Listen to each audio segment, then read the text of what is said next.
Hello friends, this is Poonam and welcome to Subira study points.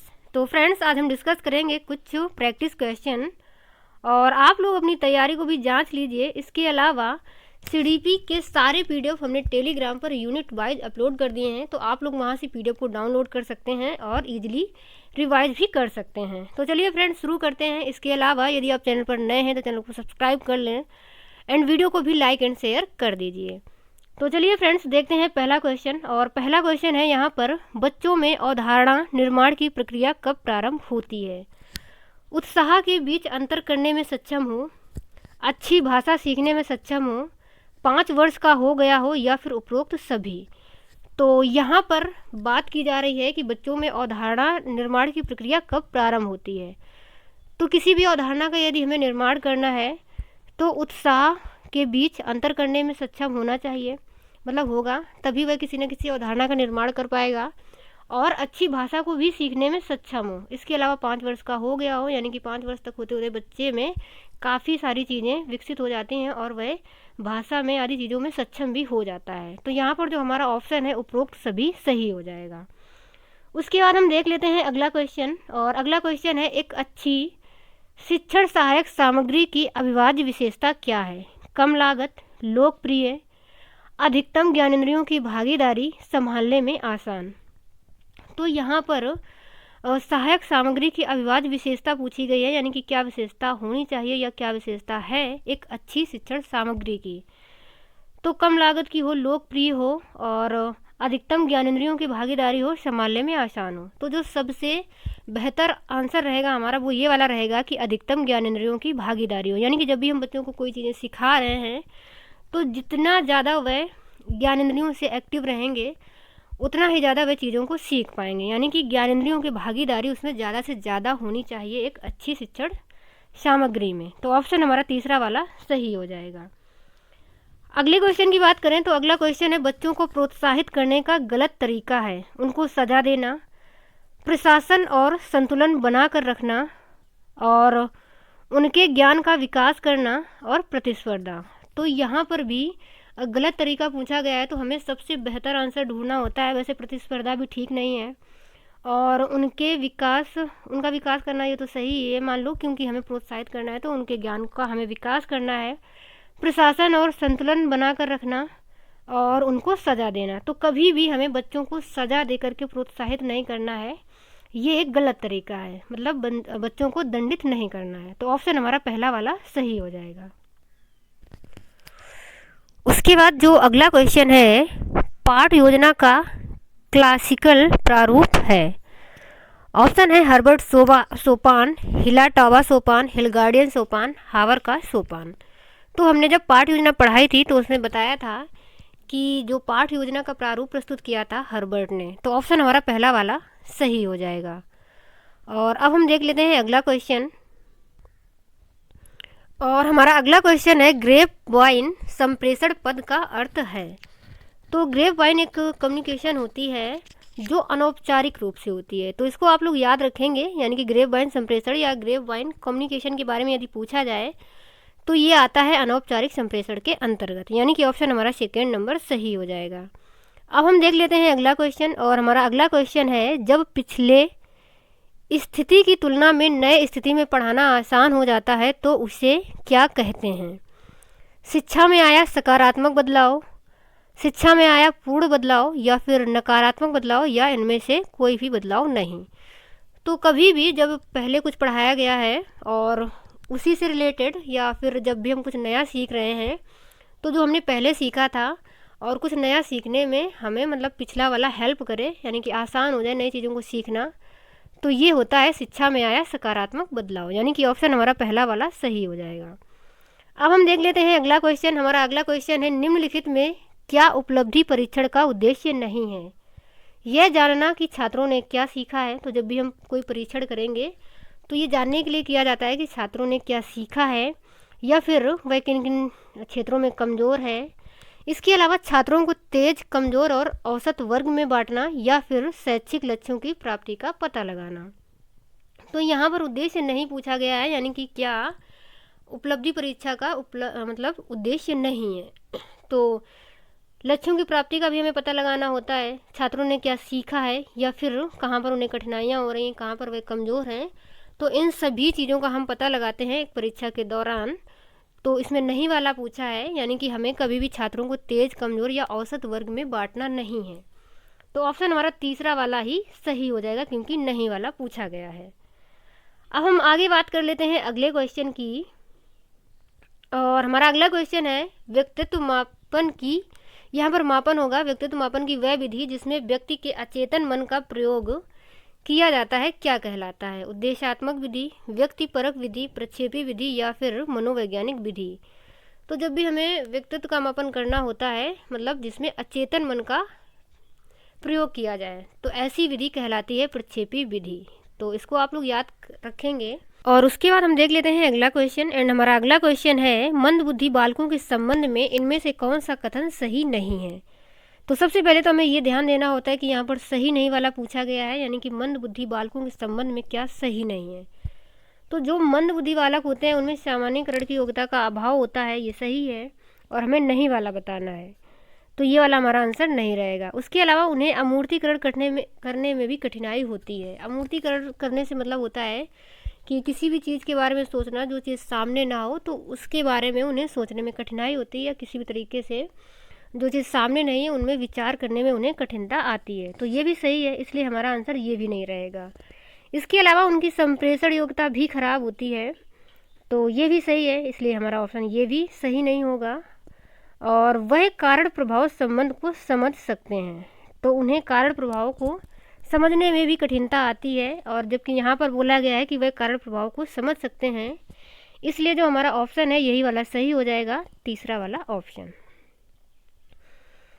अब हम देख लेते हैं अगला क्वेश्चन, और हमारा अगला क्वेश्चन है बच्चों के विकास की प्रक्रिया में किस स्थिति में होने पर इलेक्ट्रा कॉम्प्लेक्स विकसित होना शुरू होता है? तो इलेक्ट्रा ग्रंथि की बात की जा रही है, तो ऐसा कुछ क्वेश्चन हमने पिछले प्रैक्टिस सेट में भी लिया था, यानी कि जो इलेक्ट्रा ग्रंथि होती है ये किस अवस्था में एक्टिव होती है, इसकी बात हमने की थी। तो ये एक्टिव होती है शैशवावस्था में, यानी कि ऑप्शन जो हमारा है वो पहला, यानी कि शिशु अवस्था में सही हो जाएगा। अब हम बात कर लेते हैं अगले क्वेश्चन की, और हमारा अगला क्वेश्चन है निम्नलिखित कथनों में से कौन बच्चों के विकास की अवस्था को नहीं दर्शाता है? ये मात्रात्मक पहलू है, इसका मापन नहीं किया जा सकता, ये जीवन पर्यंत चलने वाली प्रक्रिया नहीं है, ये शारीरिक विकास को दर्शाती है। तो विकास के बारे में पूछा गया है, ये मात्रात्मक पहलू होता है। तो विकास के बारे में जब हमने विकास की अवधारणा को पढ़ाया था तो बताया था कि जो विकास होता है वो मात्रात्मक भी होता है और गुणात्मक भी होता है। तो यहाँ पर नहीं क्योंकि पूछा गया है, तो ये ऑप्शन हमारा सही रहेगा। और इसका मापन नहीं किया जा सकता, तो ये गलत है, क्योंकि इसका मापन संभव होता है, मतलब कुछ इसका मापन किया भी जा सकता है और कई स्तरों पे इसका मापन नहीं भी किया जा सकता है। तो ये ऑप्शन भी हमारा सही रहेगा, यानी कि पूरी तरीके से हम ये नहीं कह सकते कि इसका मापन किया ही नहीं जा सकता, तो इसलिए ये वाला भी गलत हो जाएगा। और ये जीवन पर्यंत चलने वाली प्रक्रिया नहीं है, और लास्ट है ये शारीरिक विकास को दर्शाता है, तो ये भी सही रहेगा। इसमें नहीं वाला पूछा गया है, तो ऑप्शन हमारा तीसरा, यानी कि ये जीवन पर्यंत चलने वाली प्रक्रिया नहीं है, क्योंकि जो विकास होता है वो जीवन पर्यंत चलता है, इसलिए जो हमारा ऑप्शन है वो तीसरा वाला सही रहेगा। अब हम देख लेते हैं अगला क्वेश्चन, और हमारा अगला क्वेश्चन है श्रवण बाधित बालक प्रदर्शित करता है भाषा के द्वारा संप्रेषण में बाधा, घूमने फिरने में बाधा, या फिर व्यक्ति की स्वयं की देखभाल करने संबंधी कौशल में बाधा, या स्पर्शनीय कौशल में बाधा। तो जो श्रवण बाधित बालक होगा वो क्या प्रदर्शित करेगा, ये यहाँ पर पूछा गया है, यानी कि वह सुनने में अक्षम है। तो यदि कोई बालक सुनने में अक्षम है तो यहाँ पर जो सबसे बेहतर ऑप्शन रहेगा वो पहला वाला रहेगा, कि यानी कि यदि वह सही से सुन नहीं सकता है तो उसे भाषा संप्रेषण में भी बाधा उत्पन्न होगी, यानी कि ऑप्शन हमारा पहला वाला सही हो जाएगा। उसके बाद हम देख लेते हैं अगला क्वेश्चन, और हमारा अगला क्वेश्चन है बुद्धि एक तर्क संगत सोच है, ये किसने कहा है? स्टर्न ने, टर्मन, स्पीयरमैन या फिर बिनेट ने? तो बुद्धि को तर्क संगत माना है स्पीयरमैन ने, इसको आप लोग याद रखेंगे अच्छे से। और ये प्रीवियस ईयर क्वेश्चन भी कई बार कई टीचिंग एग्जाम में पूछा गया है। तो बुद्धि को तर्क संगत माना है स्पीयरमैन ने, यानी कि ऑप्शन हमारा तीसरा वाला सही हो जाएगा। अब हम देख लेते हैं अगला क्वेश्चन, और हमारा अगला क्वेश्चन है एक बालक जो डॉग को गॉड या बैट को टैप पढ़ता है, निम्नलिखित में से किस प्रकार की निःशक्तता से पीड़ित है? तो हमने ये निःशक्तताएं पढ़ाई हैं आप लोगों को, तो यहाँ पर कौन सा सही हो जाएगा ये हमें बताना है। यानी कि कोई बच्चा है वो डॉग को गॉड पढ़ता है, यानी कि पढ़ने में उसे प्रॉब्लम हो रही है, यानी कि वह समझ नहीं पा रहा है अक्षरों को सही से। तो यहाँ पर जो ऑप्शन दिए हुए हैं गति समन्वयक, वाचन वैकल्य, लेखन वैकल्य या फिर भाषा वैकल्य, तो यहाँ पर जो हमारा ऑप्शन है वो सही हो जाएगा वाचन वैकल्य, यानी कि उसे पढ़ने में अक्षमता हो रही है। तो जब भी पढ़ने में अक्षमता हो, यानी कि वह अक्षरों को सही से पहचान नहीं पा रहा है, तो ये होता है डिस्लेक्सिया। तो जब भी पढ़ने संबंधी कोई भी अक्षमता होती है, पढ़ने में वह असमर्थ रह रहा है, तो ये आता है डिस्लेक्सिया के अंतर्गत, यानी कि ऑप्शन हमारा सेकेंड नंबर सही हो जाएगा। अब हम देख लेते हैं अगला क्वेश्चन, और हमारा अगला क्वेश्चन है कक्षा 8 के छात्र ने गणित के प्रश्न पत्र में खराब नंबर प्राप्त किए, इसके लिए उसने शिक्षक और परीक्षा को दोषी बताया। छात्र द्वारा प्रयोग किया गया यह तरीका क्या कहा जाएगा?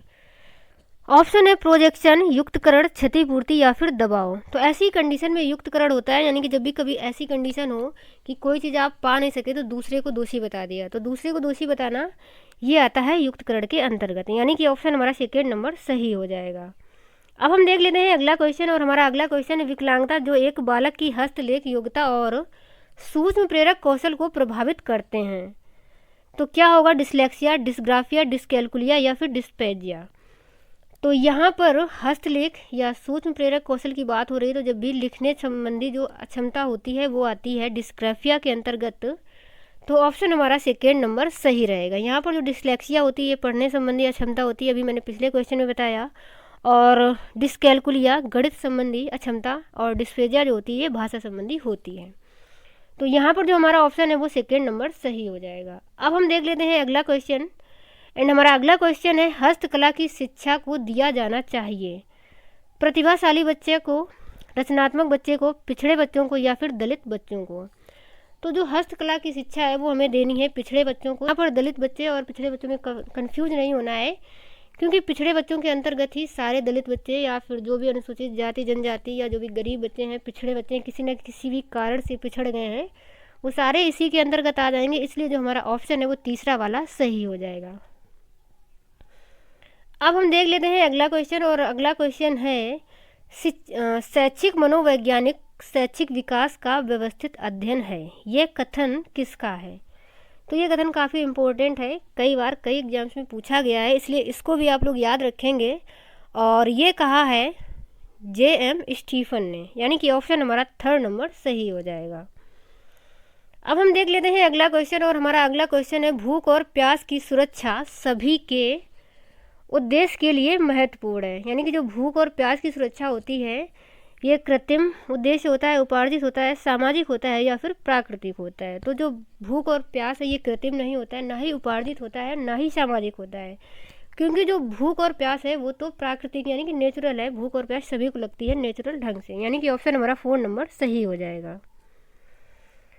इसके बाद अगले क्वेश्चन की बात कर लेते हैं, और हमारा अगला क्वेश्चन है व्यक्तित्व विकास की प्रक्रिया में प्रश्नावली विधि जिसमें जवाब सिर्फ हाँ या ना में दिया जाता है उसे क्या कहते हैं?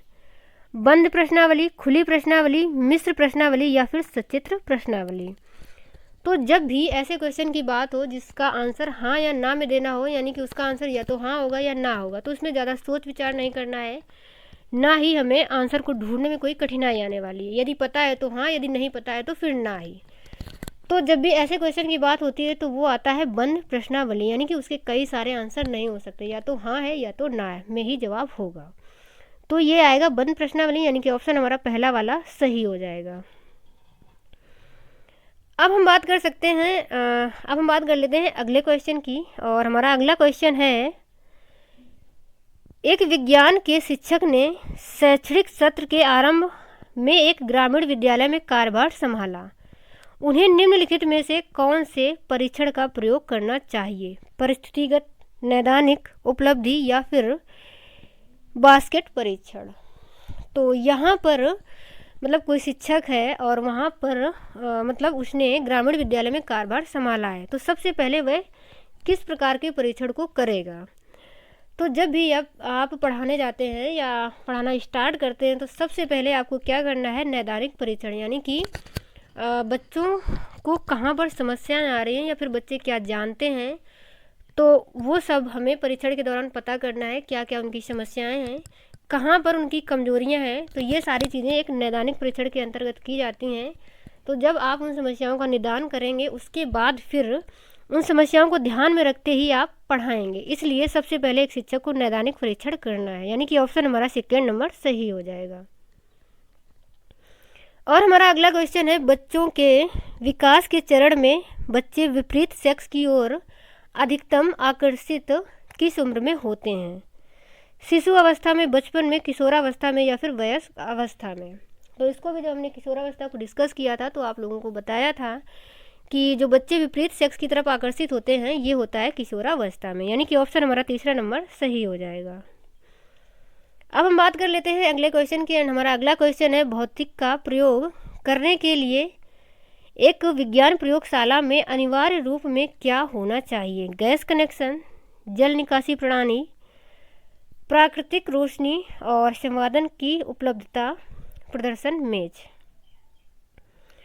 तो जब भी हम किसी प्रयोगशाला में कोई प्रयोग कर रहे हैं तो सबसे ज़्यादा जो अनिवार्य रूप से होना चाहिए, ये ज़रूरी नहीं है कि गैस कनेक्शन हो, जल निकासी प्रणाली भी कोई ज़्यादा ज़रूरी नहीं है। इसके अलावा प्राकृतिक रोशनी, यानी कि कई सारे प्रयोग ऐसे हैं कि जो अंधेरे में भी होते हैं।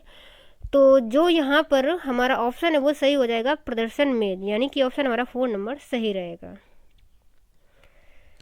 इसके अलावा हमारा जो अगला क्वेश्चन है, को ध्यानपूर्वक अन्याय को रोकने के लिए डिजाइन किया जाना चाहिए? मापन रणनीति, आकलन रणनीति, सुनहरे अवसरों होगा यहाँ पर, सुनहरे अवसरों, उपरोक्त सभी। तो अन्याय को रोकने के लिए क्या डिजाइन करना है, यानी कि इन सभी चीज़ों को, मापन की रणनीति, आकलन की रणनीति और सुनहरे अवसर। तो ऑप्शन हमारा 4 नंबर सही हो जाएगा।